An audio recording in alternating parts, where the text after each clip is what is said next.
सर्वांना जय बाळू मामा. कशा आहात सर्वजण? आशा व्यक्त करते स्वस्त असाल, मस्त असाल, मामांच्या सेवेमध्ये रममान असाल. मामांचा असाच कृपा आशीर्वाद तुमच्यावर राहो हीच माझ्या ब्रह्मांडाचरणी मी पुन्हा पुन्हा प्रार्थना करते आणि आजच्या व्हिडिओला सुरुवात करते. तर बघा, गेले 1-2 दिवस झाला आपल्या चॅनलवर कसल्याही प्रकारचा व्हिडिओ आलेला नाही, त्यामुळे माफी असावी. कारण तब्येत पण थोडीशी खराब होती आणि मी आईकडे पण गेले होते त्यामुळं, आणि त्याचबरोबर प्रेग्नेन्सी अवस्थेमध्ये हे दुःख ते दुःख हे चालूच आहे, म्हणून आपल्या चॅनलवर व्हिडिओ आलेले नाहीत. तर बघा, आपलं जे चॅनल आहे स्वामींची लीला, तर या चॅनलवरती विविध प्रकारचे सेवा, उपाय, तोडगे अशी माहिती त्या चॅनलवर मी दिलेली आहे. मला या एकाच चॅनलवर सगळे व्हिडिओ टाकणं, सगळी तुम्हाला माहिती देणं हे मला पॉसिबल होत नाही. म्हणून हात जोडून सांगते, त्या चॅनलवर श्रावण महिन्यामध्ये ज्या काही आपल्याला पवित्र पवित्र अशा सेवा करायच्या आहेत, कुलदेवीच्या सेवा करायच्या आहेत, जी काही आपल्याला श्रावण महिन्याचं आपल्याला पुण्य मिळवायचं आहे, कमवायचं आहे, संपूर्ण सेवा त्या चॅनलवर व्हिडिओ येत आहेत. त्यामुळे सर्वांनी त्या स्वामींची कृपा या चॅनलला व्हिजिट करा, सबस्क्राईब करा आणि सेवेचा लाभ सर्वांनीच घ्या, हीच तुम्हा सर्वांना विनंती आहे. तर आजच्या व्हिडिओमध्ये मी तुम्हाला सांगणार आहे की उद्या आहे आषाढी अमावस्या. आषाढी अमावस्या म्हणजेच काय? आषाढाचा शेवट होतो आणि श्रावण महिन्याचीही सुरुवात होते. श्रावण महिन्याचा प्रारंभ हा सुरू होतो. श्रावण महिन्यामध्ये आपण विविध प्रकारच्या सेवा करतो, पूजा करतो, पारायण करतो, अर्चना करतो. परंतु ह्या ज्या काही आपण सेवा करतो, या सेवेचं फळ मिळवण्यासाठी आपल्याला आपल्या कुलदेवतेची सेवा करणं खूप गरजेचं असतं. त्यासाठी ही जर तुम्हाला कुलदेवतेची सेवा कशी करावी, आपलं कुलदैवत कोणतं आहे हे जर माहीत करून घ्यायचं असेल, तर आपल्या स्वामींची लीला या चॅनलवरती एक ऑलरेडी व्हिडिओ मी टाकलेला आहे, तिथे जाऊन तुम्ही कृपया करून नक्की बघा. तर बघा, आजच्या व्हिडिओमध्ये मी तुम्हाला सांगते, उद्या आहे अमावस्या आणि अमावस्याच्या दिवशी आपल्याला काही प्रभावी उपाय करायचे आहेत, तोडगे करायचे आहेत. तर बघा, अमावस्याला आणि पौर्णिमेलाच आपण हे उपाय तोडगे का सांगत असतो आणि आपण का करत असतो?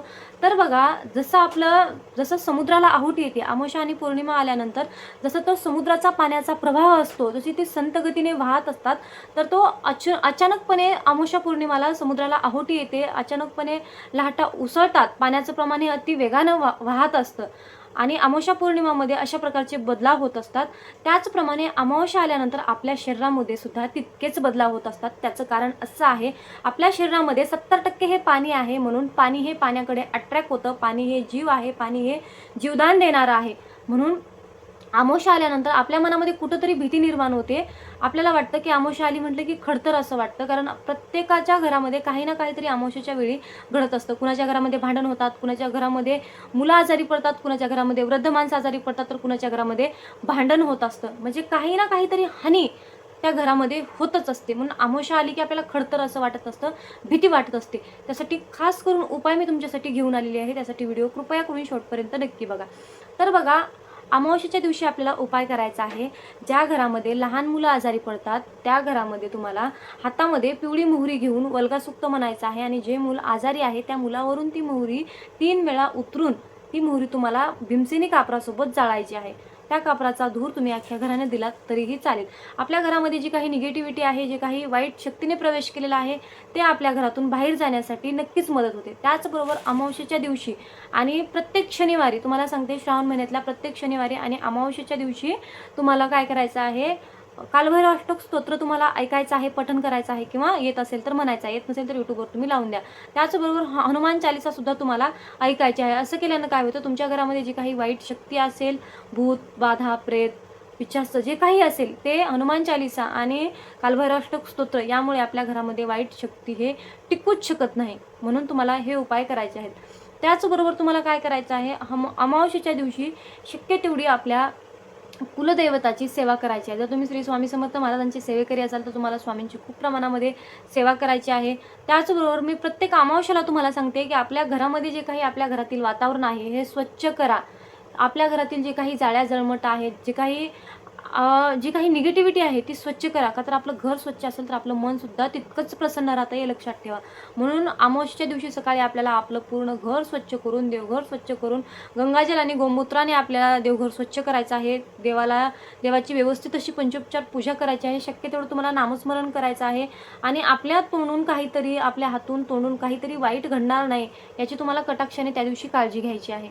तर सर्वात महत्त्वाचं म्हणजे अमावस्येच्या दिवशी तुम्हाला पिवळं खायला द्यायचं आहे. पिवळी मिठाई तुम्हाला लहान मुलांना खायला द्यायची आहे किंवा एखाद्या गरीबाला खायला द्यायची आहे, शक्य तेवढं.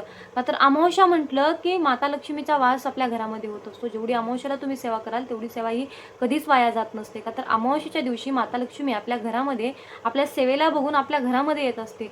म्हणून बघा, ज्यावेळेस आपण पौर्णिमेला सत्यनारायण पूजन करतो, सत्यनारायण पूजन केल्यानं काय होतं, तर सत्यनारायण पूजन केल्यानं आपल्या घरामध्ये माता लक्ष्मी ही कायमस्वरूपीची टिकून राहते. जसं आपण अमावस्याला सेवा करतो, ती येते आणि काही दिवसांनी निघून जाते, परंतु ज्यावेळेस आपण पौर्णिमेला सत्यनारायण पूजन करतो त्यावेळेस ती कायमस्वरूपीची टिकून राहण्यासाठी सत्यनारायण पूजन हे केलं जातं. म्हणून लक्षात ठेवा, अमावस्येच्या दिवशी जितकी शक्य होईल तितकी सेवा करा, पूजा करा, पाठ करा, पठण करा, वाचन करा, पारायण करा, शक्य तेवढी सेवा करा.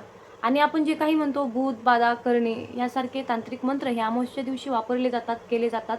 तर यापासून तुम्हाला थोडंसं सावध राहायचं आहे. आणि त्याचबरोबर या अमावस्येला आपल्याला सूर्यग्रहण हे लागणार आहे. त्यासाठी नवीन असा एक व्हिडिओ येणार आहे. तरी छोटीशी माहिती होती जो की मला तुमच्यासोबत शेअर करायची होती. झालेली सेवा मी माझ्या बाळूमामा चरणी रुजू करते आणि आजचा व्हिडिओ इथे सेंड करते.